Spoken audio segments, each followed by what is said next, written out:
Welcome back to the Famous at Home podcast. Thank you, those of you who are listening, who have read the Famous at Home book. We are getting emails and stories constantly about how it's influencing your family. If you have not read it, we encourage you to go out and get a copy. We put it in the show notes here today. But also, if it has influenced you in any way, could I encourage you to go leave a review? You can go to Amazon and leave a review, or anywhere books are sold, anywhere that people would look to see whether or not this is a book for them. If it's influenced you in any way, we would so appreciate it if you would go and leave a review on the book. It would mean the world to us. Today, we have a friend on the podcast. Her name is Rebekah Scott. She is a mom to 4. She's the wife of a good friend of mine, Nick Scott. And they live on a farm in South Dakota. They run their own family, but they also run multiple businesses, and they're influencing their community. They genuinely live the message of what it is to be famous at home, but then also live that out in their community and beyond, and influencing other families to do the same. She's going to talk to us today about moving from chaotic systems when you think about food and work and family and your own time and how do you manage it all. She talks to us about getting those systems in place so that we can move from chaos or chaotic life to a more decisive and confident life in how we parent and how we lead our homes well. You'll find what she does at encourageracademy.com. We'll put that in the show notes as well. But without further ado, I would love to introduce you to our friend, Rebekah Scott. You are listening to the Famous at Home podcast with Dr. Josh and Christi Straub. Because when it's all said and done, we all want to know that we were famous at home.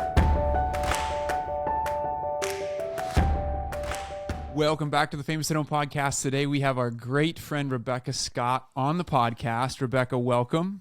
Hello. Thank you so much. This is going to be so much fun.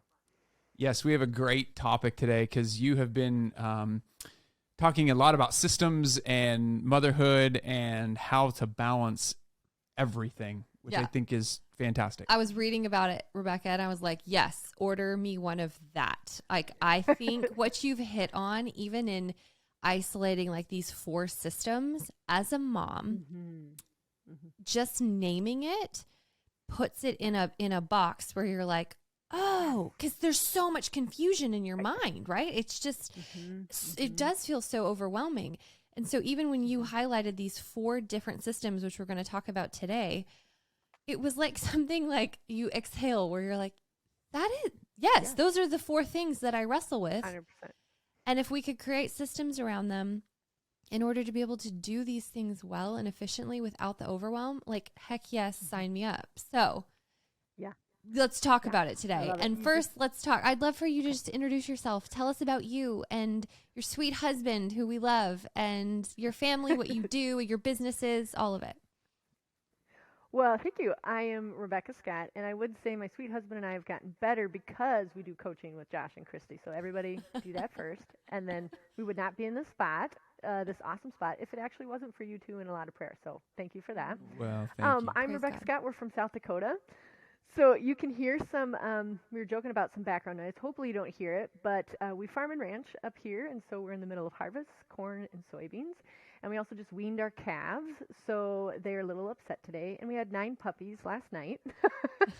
And then we have 4 kiddos, high school, middle school, and grade school. So just to give you guys some background about what I'm managing. And then I myself have a really fun job, and I have a fun background that's creative. I get to design for a living. And it's purses and accessories, and I love it. And then I also have 3 other brands that I'm managing alongside that because I kept getting asked, how do you do this? Like, how do you manage all these brands? I am a ranch wife. How do you raise all these kids? How do you have litters? Like, how are you doing this? And so it really stuck with me to think, I'm no different than anybody else. Like, I'm not surviving on 2 hours of sleep or swallowing some magic pill. I'm just have systems around it. And so then that really challenged me to start writing these out and teaching women how they can do their own systems. And the beauty of it is, Christi, is like you said, being able to isolate what's really wrong, because we go to like, everything's chaotic, I'm just going to roll with it. Yes. Like, whatever. I'm just like, it's the stage, I'm just going to roll. It saddens me so much when I hear women say that, because there's no practice round for life, and these are the years when they're underneath our roof. And so to like say that, oh, it was chaotic and it was a blast, I don't even think those belong in the same sentence. Like chaotic and blast, I don't think so. And so I think we can be better stewards of the time and the roles that we've been given if we isolate what the problem is within its system. So, for example, like everything's chaotic. Then I ask the woman, like, well, wait a minute, where are you most stressed right now? Is it your work system? Like, are you trying to put too many hours in a week? Are you in denial that you need more time at home? Or is it like your food system is driving you nuts because this is the fourth time you've been through the drive-through or pickup, or you're trying to do this special diet that just actually doesn't work for everybody. So isolating what the problem is helps. Yes. So would you? Like, yeah. So keep talking. So you have your family. Well, there's so many things to talk about and get into with this. You guys have your family. I love getting texts from Nick. I get South Dakota seeding and harvesting and pigsty pics quite a bit from him, which is just awesome. And someday we're coming to South Dakota because I've never been. So you haven't either? No, we need to go to South Dakota. Okay, I want to come. So we're coming up to the farm. We are not flyover state. Yeah. Yeah, we're coming up there. I know it's so beautiful, but you guys, it's like we've got to see behind the scenes of your family, just how you how you manage it all, how you have navigated this, and it is true. Like it's interesting because you can hear you talking, and it's like, oh wow, she's got it all together. She has all these things, and I want to just go back to that phrase you said earlier, like you're just like everybody else. And I think there has to be this sense of universality. I was teaching a marriage class last night, and it's like, you bring a married couple up to do a role play, and they're role playing out a situation that every single other couple in that audience is experiencing at some level. And it's like every single one of us, a sense of universality makes you feel like you're not alone. And so I love what you guys are doing, because it is you are putting systems in place as you go, because it's what helps you learn how to, it's what's helped your family learn how to function and thrive. And we're talking to a family that, just for those of you listening, like, I mean, you guys are involved in the community. You're involved. I know Nick's involved with school board, things like that. Like, you guys are not just doing this in the home. You guys are taking out into you guys are embodying what it means, at least in my mind, to be famous at home, and then to emulate that out into the community and into society around you. Yeah. And so I just want to honor you in that, first of all. And then second of all, I would love for you to just explain, like before we get into the 4 systems, just kind of explain a little bit, maybe some of the pain points that you experienced, some of the challenges you guys were experiencing, where you realized, wait a minute, we need these systems. We need to do something in order to thrive and not just survive. Yeah. So I have a very distinct story that happened where it all came to be, where the 4 systems came to be. I had Gus, who was 18 months old, my son, and my business was 18 months old, so same age. And I was running in and out of the house to pack for a craft show, because I make these purses. And he kept tugging on my sweater to say snack. And I kept saying, in a minute, baby, and just give me a minute, right? And then do 4 more things, and the notifications are going off, and the phone is going off, and the car alarm, the door is going off, like all the things, right? And one of the times he asked for snack one more time, and I lost it. Like the ugly, stop it, I yelled at him. And then and to this day, like his little eyes welled up, and I thought, oh my gosh, what am I doing? Like the whole purpose of getting to do this fun business was because I could do it alongside him and my sweet family. At the time, it was just one. And so I knelt down on the floor, get him the snack, because a toddler never forgets when they want the snack, right? Get him the snack, have this breakdown of like, how am I going to serve him well and my business? Because, and permission, God put it on my heart to do this business. It has been a blast. So I didn't want to say like, that's going to have to wait. I'm just going to do motherhood. I wanted both. And I think it's okay to say you want both. And so I canceled the show, which is a big deal. Like, they didn't invite me back for like 6 more years, whatever. But I thought, I'm going to start timing everything that I do. And what I realized when I was timing is that these systems developed, like, okay, here's where I was doing food, and here's where I was doing Gus and Nick, and here's where I was working, and that could be tweaked a little bit. And here I was taking care of myself, which was shot, by the way. But I learned, like, okay, there is some patterns and some systems. When I seriously timed, I took a journal with me for the whole week and timed everything I did, how long it took for food to make, how long it took to check emails, how long it took to sew purses, Wow. how long it took to take a bubble bath by myself, how long it took to go for a walk. And by knowing the times and stuff and what category, which developed after timing, I was able to isolate, like, I can totally do this.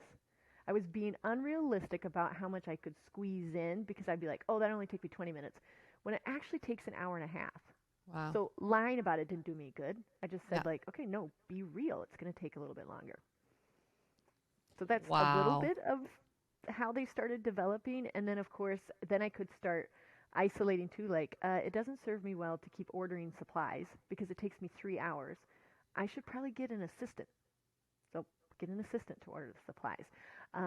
I cannot make Pioneer Woman dishes anymore. Like, I'm a ranch wife, so I should figure that out. No, that is not happening. It takes 60 minutes. So, like, 30-minute fix, you're my gal. Like, just isolated it and going, Nick, no, we are not eating like that anymore. We're going to have to eat like this in this stage of life. So, again, isolating those things and those Wow. systems, I go, okay, you know what? Going through being malnourished after a death in my family went, you know what? My me system is shot. I'm not taking care of myself. So then talking to Nick about, you know what? I'm going to figure out how to get myself well. And him going, yeah, we need to do this. So how can I make myself well, and what can we compromise on some things that I can no longer do because I need to concentrate on my me system right now. So So good. So when you time block this, then so you're time blocking, and I think it's powerful to do that because I think we tend to overcompensate or we tend to overthink like how much time something is going to take. And I know for me, my to-do lists tend to rule the day. And I'm a dad talking here, so I mean my to-do list, and I'm a dad who talks about being present with your kids.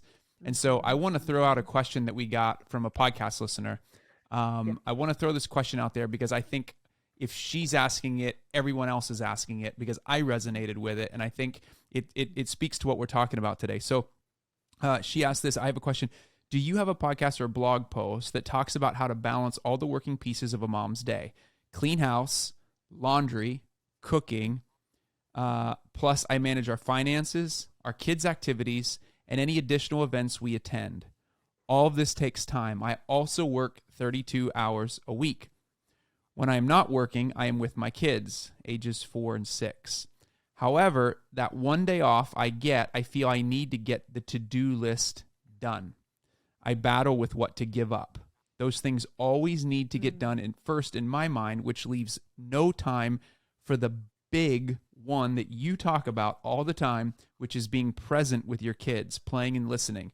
The more rushed I am to accomplish the to-do list, the less patience I have. The less patience I have, the less present I am. It's a battle I don't know how to break. I was just curious if you have any content on this. Well, we're talking, and I'm sure I'm not alone on this one. You are not alone on this one.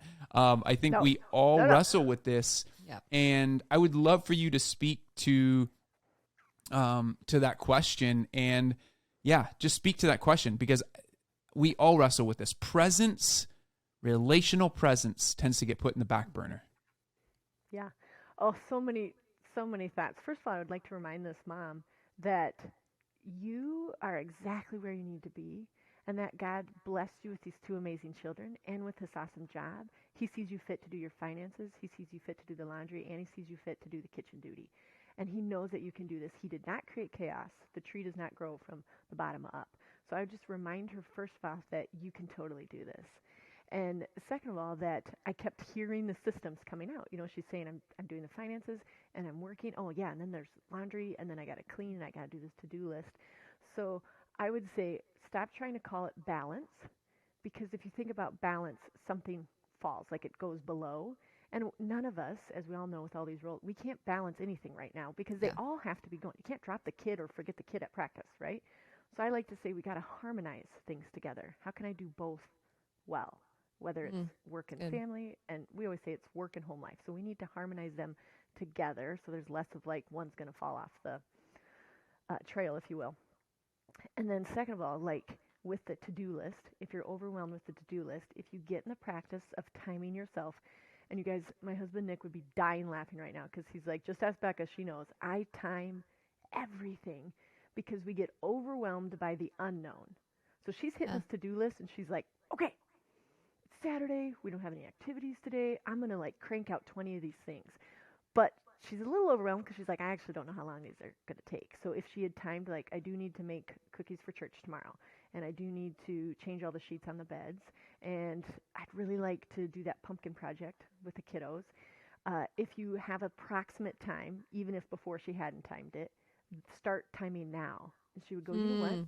The pumpkin project is not going to happen today. And that's okay. I'll tell them we're going to do it tomorrow. Or, get this, you can go to the store and get ice cream and just buy the pumpkins.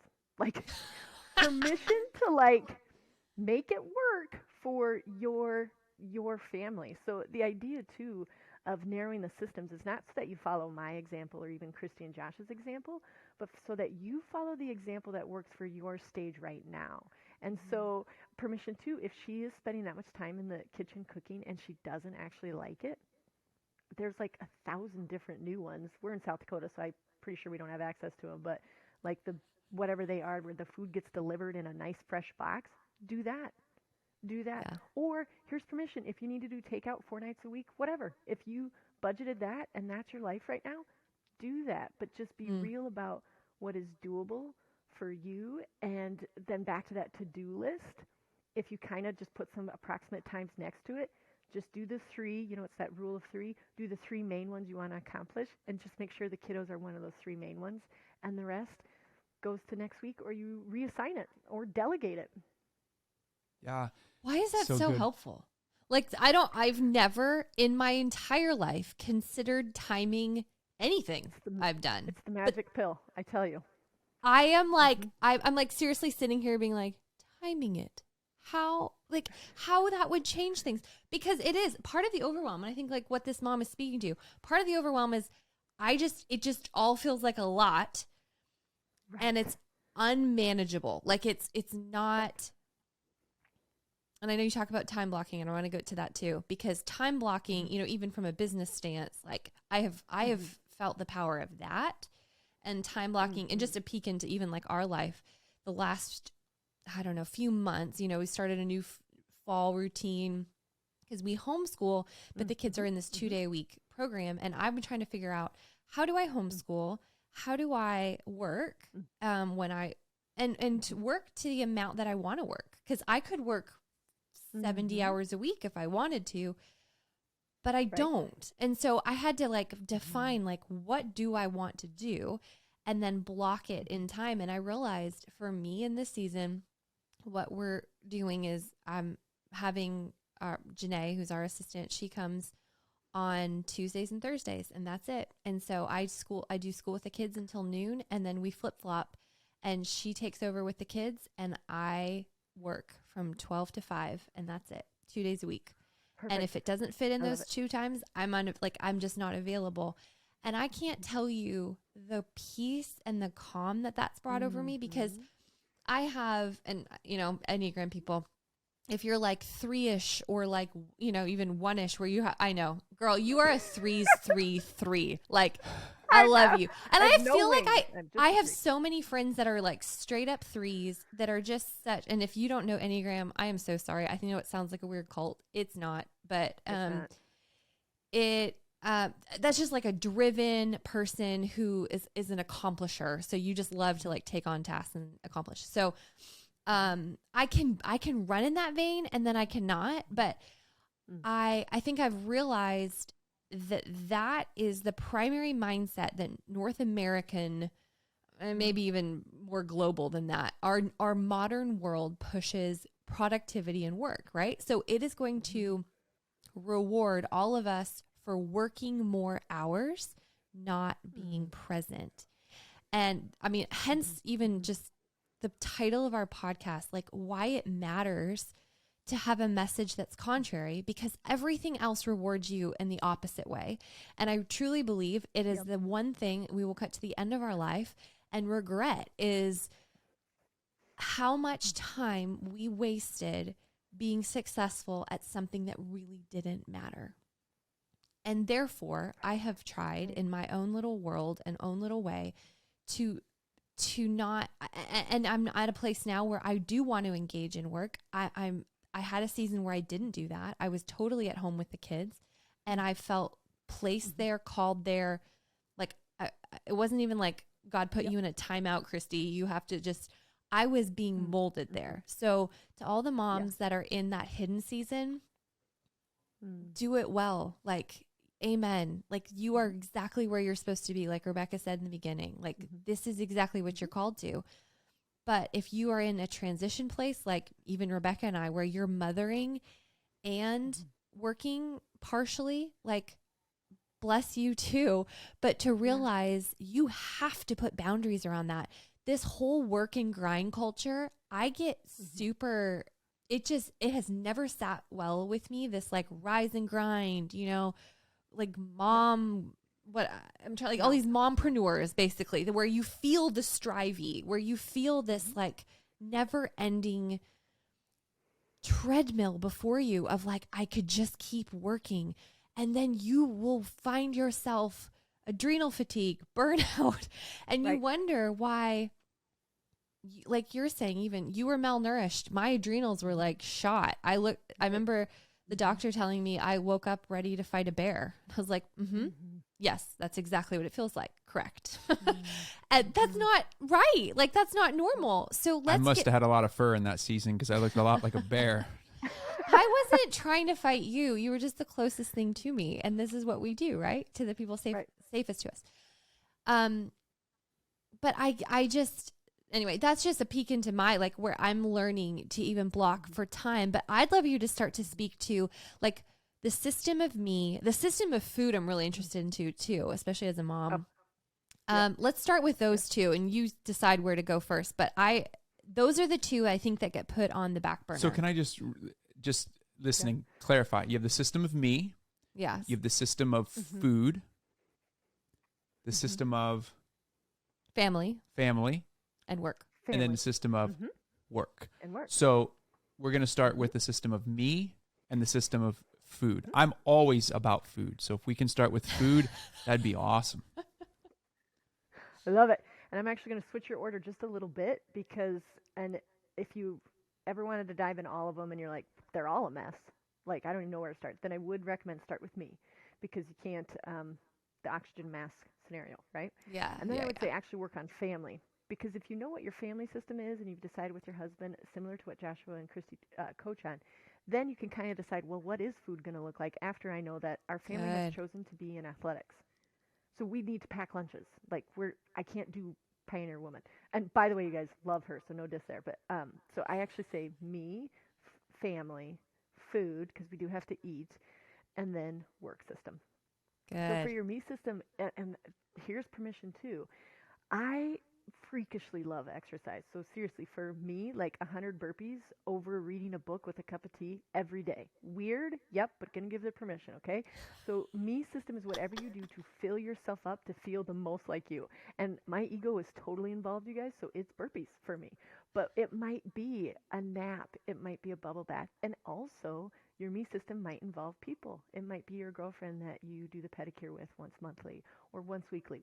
Again, we get to isolate the system, and then you get to put in what's best for you. Good. And also permission that me system may have little ones involved if you're in that stage of life. So your bubble bath may have the newborn next to you or the toddler who's trying to crawl in infamously naked as well. You know, like they don't have barriers, but you could still set it up like this is still me concentrated. And then I would say family system. So within that, I mean, I could go on and on. Nick and I have come up with so many fun things, but basically you decide what are the 3 things you want your family to learn when they are 18 and walking out the door. So for us, we want them to be kind, humble, and honest. And so we have it in 2 different places in our homes, and then the kids finish their prayers by saying, help me to be kind, humble, and honest. So when out in the community, which we are very active in, they would say, man, those Scott kids, they are so kind, humble, and honest. That's awesome. So by narrowing that down, those are the like core, and then we go, okay, well, like, And we got this from Joshua and Christy too. Like, what do we want our family to look like? Do we want to be adventuresome, or do we want to be athletic? Do we want to whatever? And then once you've determined your family, like this is what our family's going to look like, then look at food. Okay. And go, okay, what's going to serve us best? And again, when you try these and you're like, I tried that, try it for at least 6 weeks. Because the first 10 days are like sometimes unbearable, like there's no way we can do this. But then the next 10 days are uncomfortable. And the 10 days after that is like, oh, wait, this is actually working. So I always recommend try the system for 6 weeks before you decide, like, this is not working. And then, okay, you got to allow me to say this, Christy, because when you were talking, I thought, oh my gosh, this is the best permission ever, moms. Okay, when the PTA comes to you, and this is probably way different for you, Christy, but the PTA is hitting us up for the next fundraiser. I don't do fundraising because it takes so many hours during the week to run to people who, by the way, if you're in South Dakota, my neighbors are like a long ways away. So I'm not spending the time to fundraise. So I write a check to the PTA that works better for my family system, and I say, love you guys, here's a check, and if you need a 9x13 of anything, bars, cookies for the teachers, whatever, please, I'm your first phone call, because it only takes me 26 minutes to make cookies. Like, I've narrowed it down. I love that so you know much, that. so Oh my gosh. And then I know, like, I could still give back to my community in a way that works for my family and my food and my self system, because I don't feel guilty about the fundraiser. It's This is so helpful. Yes.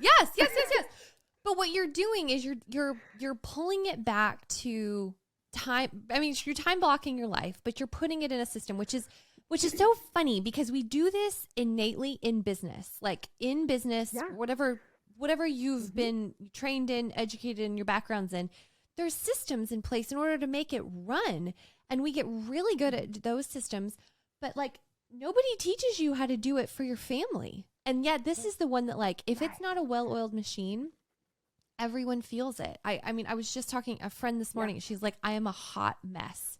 Those are her words. And I was like, been there, felt that before. Yeah. But like that, you hear that overwhelm of, oh, look who it is. My friend. If you're watching on YouTube, Nick just jumped in. I can't hear you. Oh. So I don't know what you're saying. So if you're watching on YouTube, we just saw the infamous guy. We can see you. Not infamous, famous. Sorry. The infamous. He's infamous. I love it. Nick just popped in. If those of you listening on the audio, Rebekah's husband, and he's one of those just people that you talk about a bear. You were talking about a bear earlier. He's like a teddy bear. You just want to hug him. Like, I just love Nick. So anyway, that's so the husband behind Rebekah. He's like a pregnant teddy bear. So don't mess with him. Also, like, loving, but very protective. Yeah, I love it. I love Christi, it. Similar to what you're saying too, like, it is true. Like, we treat our work system like this is how we're going to do it, but then we're like, our family system will fit in between. And I don't think that's what God called for us either. So again, that's why family is first in the order, so that let's decide who we want to be before we decide who we're serving in our work and everything like that. It's very wise. Also, Christi, you were saying, I think this is so true, is we either have examples of people in the grind and they're like, you got to wake up and you got to kill it, and you could be a mompreneur and you could be a lady boss or yes, or whatever the newest term is. That also makes me sad, because I think, and then equally they give that example, and then they give the example of like wearing your leggings for 3 days and it's all a mess and who cares, do what you want. I'm like, none of this is what he had in store for us. None of this. He gave us beautiful children, beautiful jobs, beautiful passions. There is an order in which we can do it and thrive at that. And then permission, do not follow anyone on social media or take their advice if you wouldn't trade places with them. Oh, that's good. If you could see, if you can't see yourself trading places with what they are managing, you should probably not follow them, because it's not going to bless you at all. It's good wisdom right there. That's so good. That's great wisdom. Someone recently not mine, said but it's good. No, but that's that's just clarifying. I mean, I think we all wrestle with social media in the sense of like, how much to allow it into our lives, what it's for, its purpose, all that. But someone also made the comment the other day, was a mom with a lot of, mom of many children. And she was like, I'm so tired of this, like mom and wine culture of like, oh, like momming so hard. I need to drink to like, handle all these children. And it's like, no. Like, yes. Can things be hard sometimes? Of course. Do we talk about that very honestly? Yes, we sure do. But these are also gifts that were given to you by God. You don't need to drink them away in order to survive them. Like that has actually, I think, really tainted a lot of our, I almost want to say like how we even receive the gift of children, like how they become annoyances, inconveniences, they're difficult, so sad. But like so many of us, like, look, I'm looking at you and me, we are inundated by these messages constantly and they become normalized. Like, just like, remember when, they've had the whole dad bashing thing on sitcoms, like as we were growing up and, the dad was always the doofus or whatever. I think it's sort of flipped to moms like this spastic, overwhelmed, like chaos. Mom is not contented, happy, driven, full of purpose, full of joy, leading her family, from a place of peace and confidence. Like mom's always sort of insecure and living through her children. Like there's just, amen, Rebekah Scott, what you just said, because I think what you are, because it's so countercultural.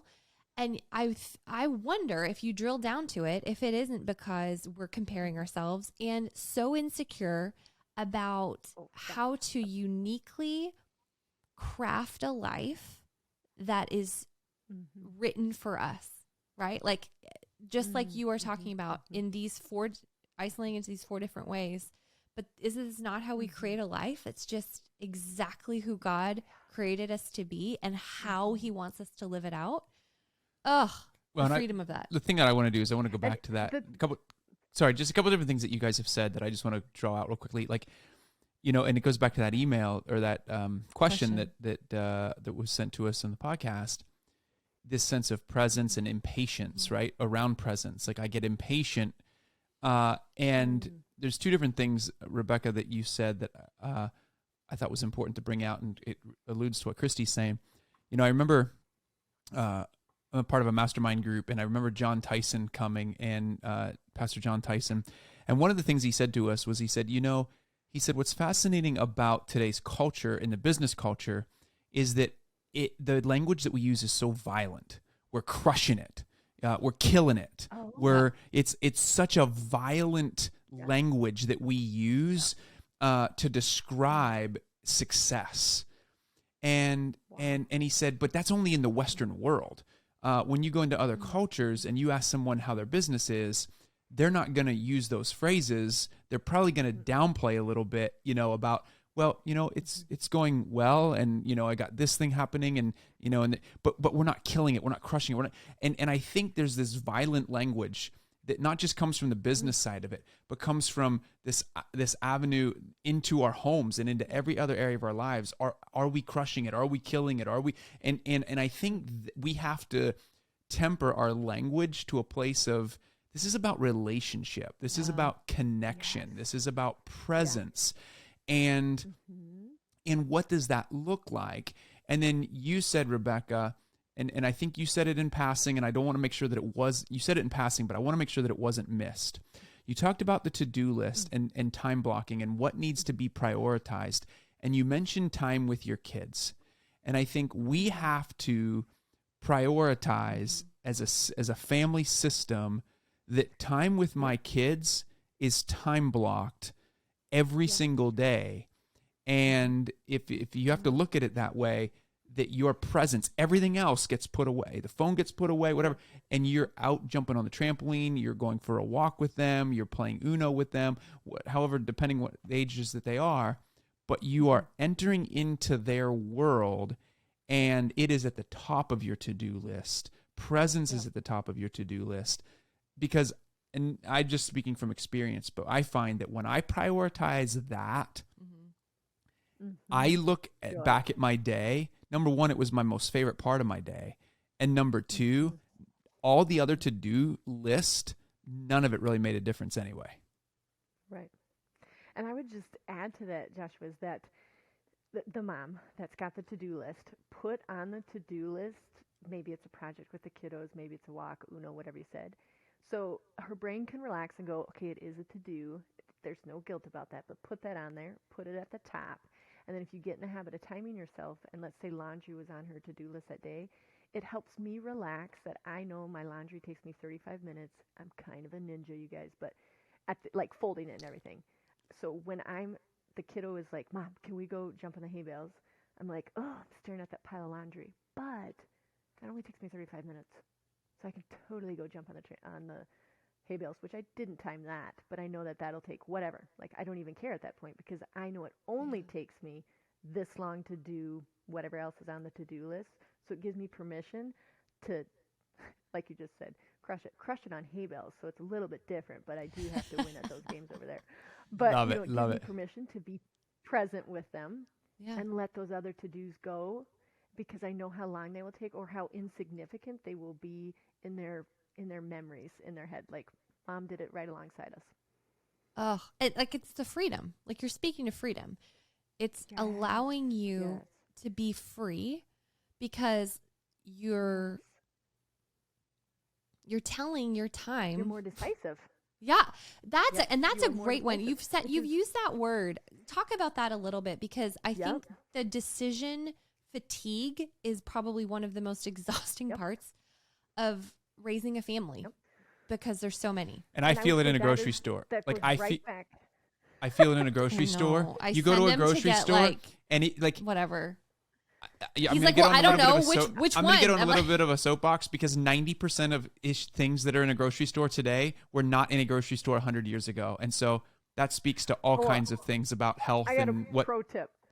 So I anyway, got a pro Tell tip. pro speak tip, to go. decision. Go for it. Okay.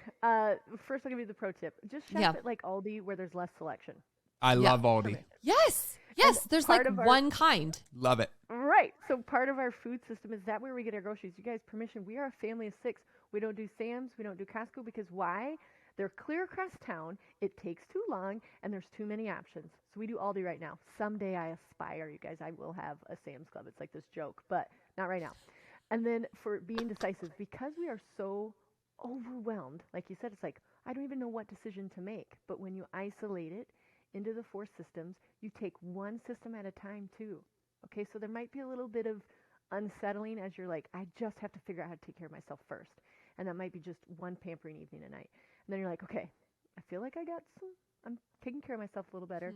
Now I do want to tackle my food system. And that's a larger conversation that you have with your family about, do you like what I'm cooking? Do I got enough snacks? Like whatever that looks like. And then you're like, okay, we got a food system. Now let's take a look at, supposed to be family, like we said. Yeah. Then you take a look at your family, like, okay, are we creating memories? Are we living out our values? If I was gone today, would I instill in these guys what I wanted them to know about themselves and about God? And so go deep. And then also, like, then you take a look at your work system. Are we in denial that we are trying to do too many hours a week? Because you might be. A lot of my coaching revolves around them going, I had no idea I was squeezing 60 hours into 40 hours. They were bringing Wow. it home and thinking it didn't count and realizing, oh my gosh, no wonder I feel drained. So, okay, let's take a look at your work system. Might mean having a conversation with yourself if you're self-employed, or having a conversation with your boss about, I got to narrow this. I can't keep at this. It's not fair to my family. It's so good. That's so helpful.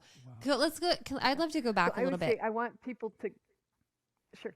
No, go ahead. I Go would ahead. say, like, go from being overworked and overwhelmed to being decisive and confident. Like, I made this decision. The ball is in my court.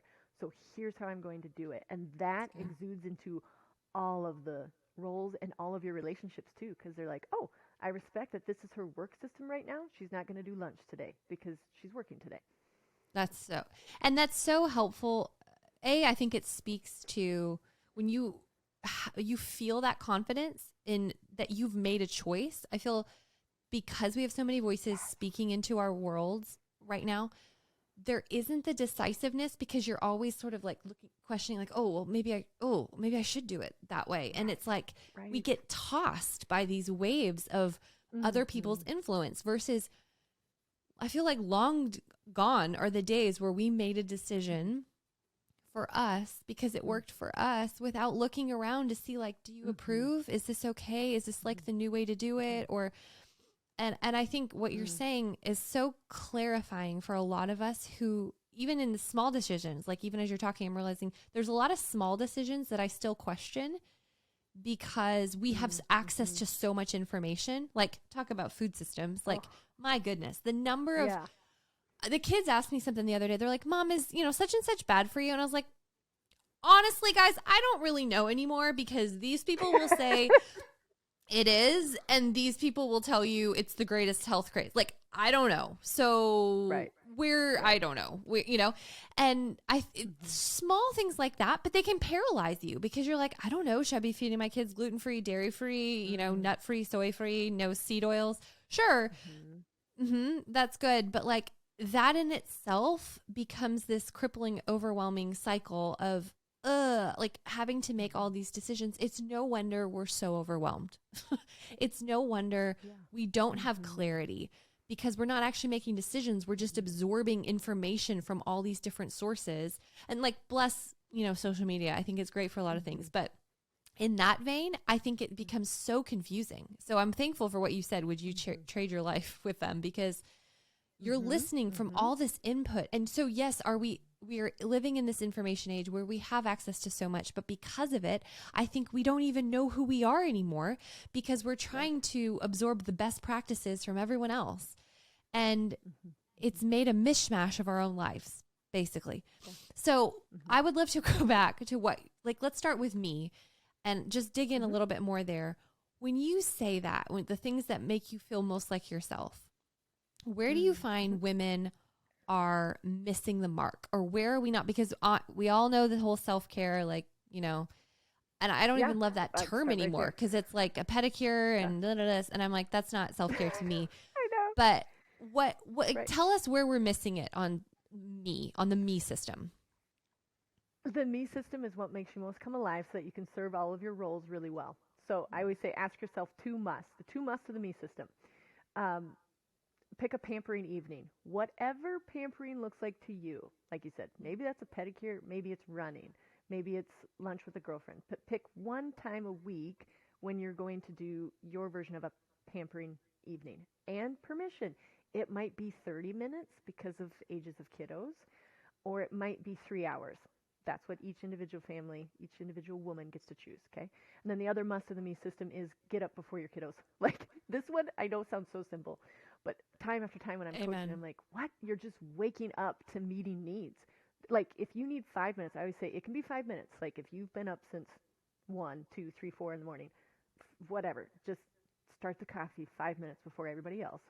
Or maybe it's 2 hours. For me, I need a solid 2 hours before I meet and greet my awesome circus. Like, I just need to fill myself up with exercise, God, and tea.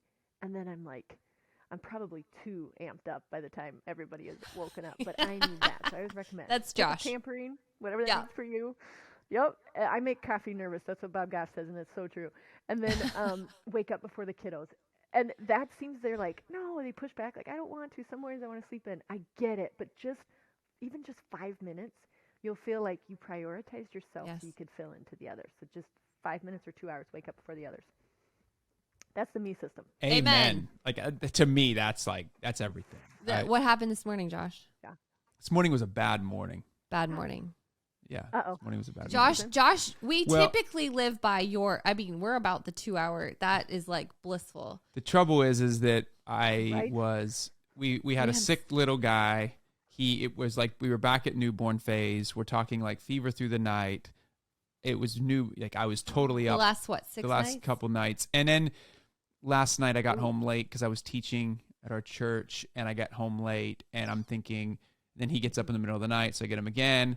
And then I'm hoping I can actually just sleep in a little bit. And then he's up at 6 o'clock and just ready to go. And so I woke up at 6 o'clock with him. And normally I'm up by like 5:30. I just couldn't do it this morning. And I'm up with him right at 6 o'clock. So this morning was a really rough morning for me. And I know that whenever this happens, I am not gonna I am talking to myself. I'm talking to myself, but it's difficult. Like and if you're doing that every single day, I don't know how you're doing it. Like there's no way I could do that every single day and survive. Yep. And I would like, Joshua, when you had this moment where you're like, ooh, I'm waking up at the same time as him. If you had thought about, okay, you already talked yourself into like, ooh, I got to make sure I'm still showing up joyful for the other two that are going to wake up. Like you had already talked yourself, which is essentially your me system. Like you knew, you were self-aware. Ooh, I might not be on my A game. You also know that maybe for today, instead of finishing that 30-minute project that's not due for a couple weeks, you could maybe delay that so that you can either take a nap or set time to apologize. Right. Just know what the rest of the day looks like. Because same thing for me, I wanted to exercise this week because I love it. And we're in Puppyville. So we literally are waking up on the clock to make sure they're all counted for. Lord bless people who have multiple kids. And I'm even a twin. And I was like, Mom, how in the world? But anyways, so I didn't get to exercise this morning, but I still did wake up before the kiddos so that I could still like be in charge of the mode of the house and that they would know this puppy face is still joyful. Look at Mom. She's already up and greeting us. And that encouragement right there, because it's like taking what is inevitably life, the hard things. It's not always going to go the way it's planned. You set your alarm at 5:30. The kids wander down at 7:30 and you're feeling so great. And you've had your whole morning. Like that's ideal. Sure, it is. And obviously we can plan for that, which on our end made big changes of like when we go to bed. Like people ask us like, what shows do you watch? I'm like, how do I have time to watch a show? I put the kids to bed and I am tucked. I am in there. I have a book. I have my journal. Like that's it. And then Josh comes in. He came in how many nights in a row? And I'm like, I'm done. I'm already asleep, and he hasn't even hit 9 o'clock yet. I know. She's I'm like, toast. it's been 8:30. Anyway, but it's been great. But because of that, it gives funny, me what the binge culture. It cracks me up. I'm laughing so hard because I'm like, this binge culture. I'm like, yes. Who binges? Are you people bored? Like, where? I assume binging means 1 to 6 hours. And Nick and I just crack up. We're like, I would make it a solid 3 minutes before I'm like, we can't do this. This is ridiculous. Yeah. There's like rarely, like there's just there's us. nothing good on television to watch anyway, in my humble opinion. Well, but and I also think you have to pay attention to what's coming into your house as well. That's a whole other episode. That's a whole other, yes. We've 1,000%. Yes. Yeah. Please cover that. We've really cracked down on that one. But okay, can we shift in the last 2 minutes that we have? So we've talked about me. We talk about family, obviously, a lot, and we could probably dig into that. I don't want to get redundant. And so if we skip that a little bit and move to food, because I do feel like this is unique and it's especially appealing to me. But like you've talked about a little bit about grocery shop. I'm assuming there's meal planning in there. I'm assuming, and you've timed how long it takes to make meals and such. But speak to like, are there any other pieces of that you would say like these are the keys to this food system for your family?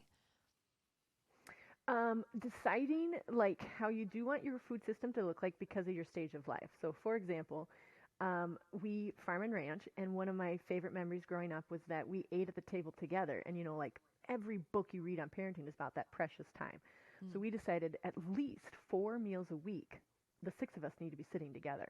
Now that has been challenged in this last year as we shift with everybody being in things. Again, that's our family system. They can't start things until they're 9 years old. And we have to do a lot of traveling because where we live. So anyways, I decided we might have to shift down to 3 because our family system was that we would let them be in activities, and so shifting that. So the the food system, decide how many times do you want to eat at your table? Just that. And permission that maybe for you guys, it's a countertop because that's where it's more conversational. It feels less formal to your family. Maybe that's your stage right now. Permission for that. Also choosing like, are you going to do all the baking or is that like a occasional seasonal thing? Because we feel guilty that we're like, I should have baked the food for the school. And they're like, no, just pick up some Oreos. That's what you decided, remember? And there's no guilt with it because you've already decided it. So decide what baking looks like for your family and decide what, there's so many things in the food system. It's so fun. Like, what does grocery buying look like? We talked about that, Joshua. Like, I'm like, we're going to Aldi. We already decided. That's what we're doing. For right now, that's what we're doing. It's not broke. Decide what, who's going to get the groceries. You could make the list, but your spouse could pick up the things. And P.S. pick the one that's faster. So don't send Joshua anymore. You can't. No. It's too slow. He gets Like, so you gotta overwhelmed. I feel pick so the bad. spouse that's, I'm like, can you just stop by the on a store and grab mission, these right? things? Yeah. But and- I do enjoy taking the kids there. Talk about presence. There's times where I enjoy taking the kids with me just to be Oh. present with them, and then Sure. also have them like teaching them aspects of where things are, what to get, that type of thing. So that's a kind of so smart. a hack on it. And okay, like our Twofold. real hack, like Yeah. Instacart. So we live in an area where we can do Instacart. So this last year, really ever since Micah was Yep. born, we've done Instacart because they deliver it to your door. And I needed that. And we're at a place now where I don't actually need that anymore. And I have the ability to do other things. But like legitimately, it was in the middle of a pandemic. We had an infant, but we realized he'd like turned 2, and we're like, we were traveling or something. We brought him into the grocery store, and his face was just like, what? Like, what is this? Hysterical, And right? I realized What is he's never been in a grocery store. this? Right. And So there's good. But it many- worked I'm for glad- our family. It was the one thing at the end of a workday that is the absolute last thing I want to do. I do not want to spend one moment at the grocery store. And so that really worked for us. It was a sacrifice, in certain ways, financially and whatever, because yes, you pay more, but that was worth it to us. And I would rather actually be at home making the food than going out and buying it. So I love your permission. I would say too, like you said, Joshua, there are actually so many life lessons in a grocery store, like how to be a good buyer, how to not have a tantrum, how to like be embarrassed as a parent, work like so many things. And then also within your food system is like permission to make it work in your stage of life. So if you've got Instacart, we actually have that too, not to where we are, like do that. And it doesn't have to be for infinity. Like you said, like adjust it. And for me personally, I always recommend decide. I don't give a food menu in my coaching because everybody's dietary needs are so different. But I do say make the decision for your food, what you're going to make for that day, either for the month, if you choose monthly, weekly, or daily. For me, I do weekly, and all of my food is decided by 7:30 a.m. because we've got activities and all the things. So I do not ask the dreaded question. This is what I always say about coaching. What's for supper? Think how much mental bandwidth you spend on that question alone. Oh, I know. What's for supper? I You know. think of it at 11 a.m., you think of it at 4 p.m., then you think of it at 5:30 when you're Yeah. making the phone call to wherever to pick it up. Yeah. So make the decision what's for supper by, for me, it's 7:30 a.m., whatever that looks like for you, so that you're never thinking about food again until it's time to either make it or serve it. So helpful. Hey, hit on snacks real quick. What do you do for that? Because I feel like we're in a season where snacks in our house, because we have 2 that can feed themselves, 1 that can't, but it's just constant. And I feel like I'm constant. Okay. So mine may not be the favored one, but this is what works for us right now. I have a snack bin. It's up high, so there's a little bit of friction to get to it. So I remind them if I hear the stool to put up next to the cupboard. I'm like, hey, do you actually need a snack or are you thirsty? So I can like help them be self-aware. And then they're like, no, I'm hungry. I'm like, okay. And then so we have the snack bin up high, so there's a little bit of hesitation if they have to ask themselves if they're hungry. But everything in there they can have. And then I also have a couple snacks that they can just have. They never have to ask for. So like apples, they never need to ask me if they can have it, or carrots, or even crackers. But we're pretty fit and run around a lot. That's different for everybody. But like have snacks too that you're like, you can eat it to infinity, kid. I don't care. Have as many as you want. And then also permission, like we just have to clean more because I am not a put them here and make them eat the snack here person. It just doesn't work for us. So ours, they can't have it on my couch, but they can have it anywhere else in the house as long as they throw away the wrapper and clean up after themselves, but they don't actually have to eat it at the kitchen counter. Like rebel right here, totally rebellious. My mother thinks it's ridiculous. I don't care. I'd rather clean the couch than watch them eat the snack. I can't do it. Love it. But the freedom of it, No. you've made a Eat the decision snack and there's next to me. freedom. Yeah. Yeah. Yes. love it. Yes. And someday, but there are times though when the snack is at the table because I'm like, hey, sit down. What is going on? Why are you talking so naughty to your siblings? Tell me what's going on. Then they can eat, not have to make eye contact with me if it's a little bit tender, and then they start opening up. So you moms, dads, you'll know when snack time needs to be like one-on-one and like what's going on. And a snack is Yeah. the perfect way to do it because they are slightly distracted. And blood sugar is a big thing after school, you know. Oh, so true. So true. So last one, speak to work just briefly. We have a few more minutes. I'd love for you to just kind of, speak to your work system. And then I want you to introduce people to where they can get more of this and go deeper through Encourager Academy. Awesome. Okay, my work system. I love my work. Like, I'm really blessed to be able to say that, but I love what I do. And so I'm a maker, which is a cool new term they call for seamstresses, basically, and people who like hot glue, but it's cool. So we're makers. And I have timed out everything that it takes me to do my job. And so I do a lot of prepping on Mondays, and I know, and I'm in a unique situation now where I don't have a kiddo attached to me. And I said to Nick, like, we're going to have to rent a kid. I don't even know how to operate without somebody on my hip or right next to me. But turns out I'm still good at it. So anyways, I sew on Mondays, and then I tell my whole staff, like, do not book meetings, do not book podcasts. My family also know Mondays is just mom's, like, heavy production day in the studio. So that chances are we'll be doing spelling words in the studio while I sew straps or while I serge or while I kit make. They'll know a lot of stuff will happen in the studio on Mondays. And then I block in Tuesdays is where I do all of my admin work. I lead 3 different brands, a leather company, a purse company, and a podcast and academy. So I'm going to be doing the heavy CEO work on Tuesdays, which means I don't accept lunch dates with friends on Tuesdays. It means I do an extra hard workout that morning so that my mind is really clear to absorb all the things I need to make decisions on. Yeah. And then Wednesdays is when I make a trip into town and I meet with all of my contractors, my seamstresses. We make all the exchanges. I mean, I could go on and on, but that's just me for my work system. But if you dial in your work, you've timed how long for emails, how long to record podcasts, how long to sew, how long to whatever it looks like in your job, then you can also manipulate, if you will, like, you know what? It's going to take me an hour and a half to do that task. I cannot do that this week because I want to go home. We've got a football game that starts at 3. I don't want to do that. So you tell yourself or your staff, if you're in that situation, we need to move this because I get to do more family stuff this week. So yesterday made a phone call to my staff, like, we had 9 puppies, so can we push some things? And they're like, absolutely, thanks for making us aware of it. And they set to moving things. I make it sound bigger than it is. I had to move a lot of them, but I had to, like, ask for the permission, like, we got to shift because I got to keep counting that all these babies are alive. And so that's what I would say about your work system is really dial in. And the biggest thing with your work system, be honest. Don't lie to yourself how much you're working. That's good. And it's okay to say I'm working 70 hours because we're growing a business right now. Like, I chose a growth year one year and it was awesome, but I needed to make sure that I marked it's finished.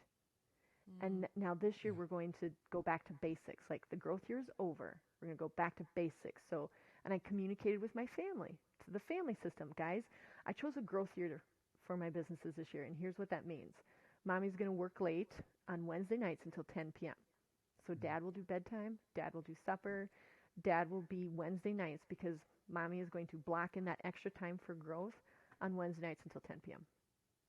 Those are some examples of what I've done in my work system. Love it.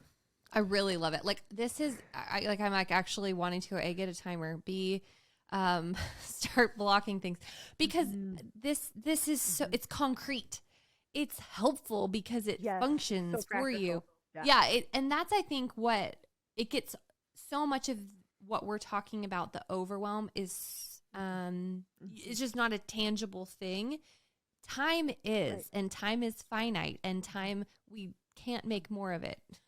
And so I love that you focused on that. I mean, I just think that's who God made you to be, but like, what a gift that you can share with all of us who I don't think that way, but what if I tried? That might bless me and our family in beautiful ways. And mine is just so simple that if you work out the practical things of life within these systems, it leaves room to work through the bigger things that require more mental bandwidth. So I'll help you with being super decisive here so that you can have the mental bandwidth to do the amazing things that God has planned for you and your families. Let's just get rid of the practical stuff and decide on that so you can do really big, beautiful things. That's Love beautiful. It. Where can people find all the beautiful things that you are creating? Awesome. Well, I want people, this is my life lesson for everyone out there, is I want people to leave with a renewed sense of what they too want to accomplish. And that will start happening when you see the joy after you start making these decisions. You're like, oh, good, I don't have to make that decision because I've already decided what belongs in the system. So I want you to leave with a renewed sense of joy of what you two want to accomplish. And if you want to get some real practical coaching and ideas, I do have an academy. It's called the encourageracademy.com. And all of the systems are on there. And then there's also an awesome Facebook closed group where we could talk about, like, Becca, I still don't understand food, help me out. And so then it's really fun because everybody plugs in, and it's like a group coaching situation where they're like, Becca, I don't like baking, so what do you suggest? Then let it go. Like, you don't have to do it. So different levels that you can do on the academy. And then, of course, if you're like, no, everything is a mess, Becca, please talk to me personally. I love that because I want you to know, like, you're exactly where you need to be. We just need to make some decisions, and you're going to be so joyful walking away after you've decided on these practical things, because I don't believe we need to be overworked and overwhelmed. We just need to be more decisive and confident. It's so fun to have you on. And fun go ahead. fact. You also, if you use the code FAMOUS, you'll get $50 off option 2 and 3 on the encourageracademy.com.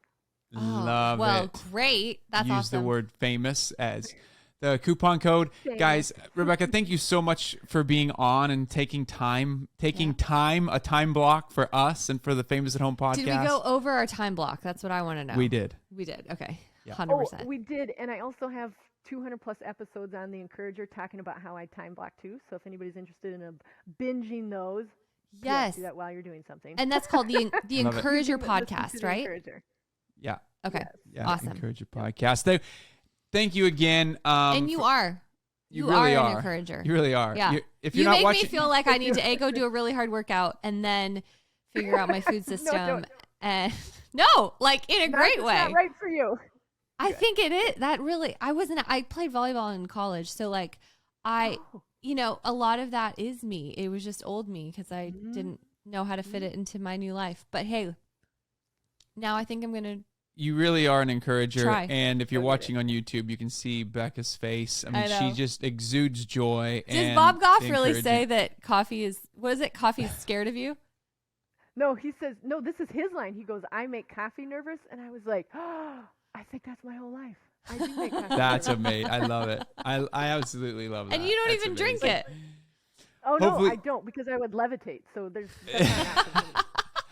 Hopefully this episode gives you some encouragement for your family systems and for the way that you are leading your family and helps you find harmony and rhythm. Yes. And until next week, keep in mind that the greatest red carpet you will walk is through your front door. Keep being famous at home. We love you.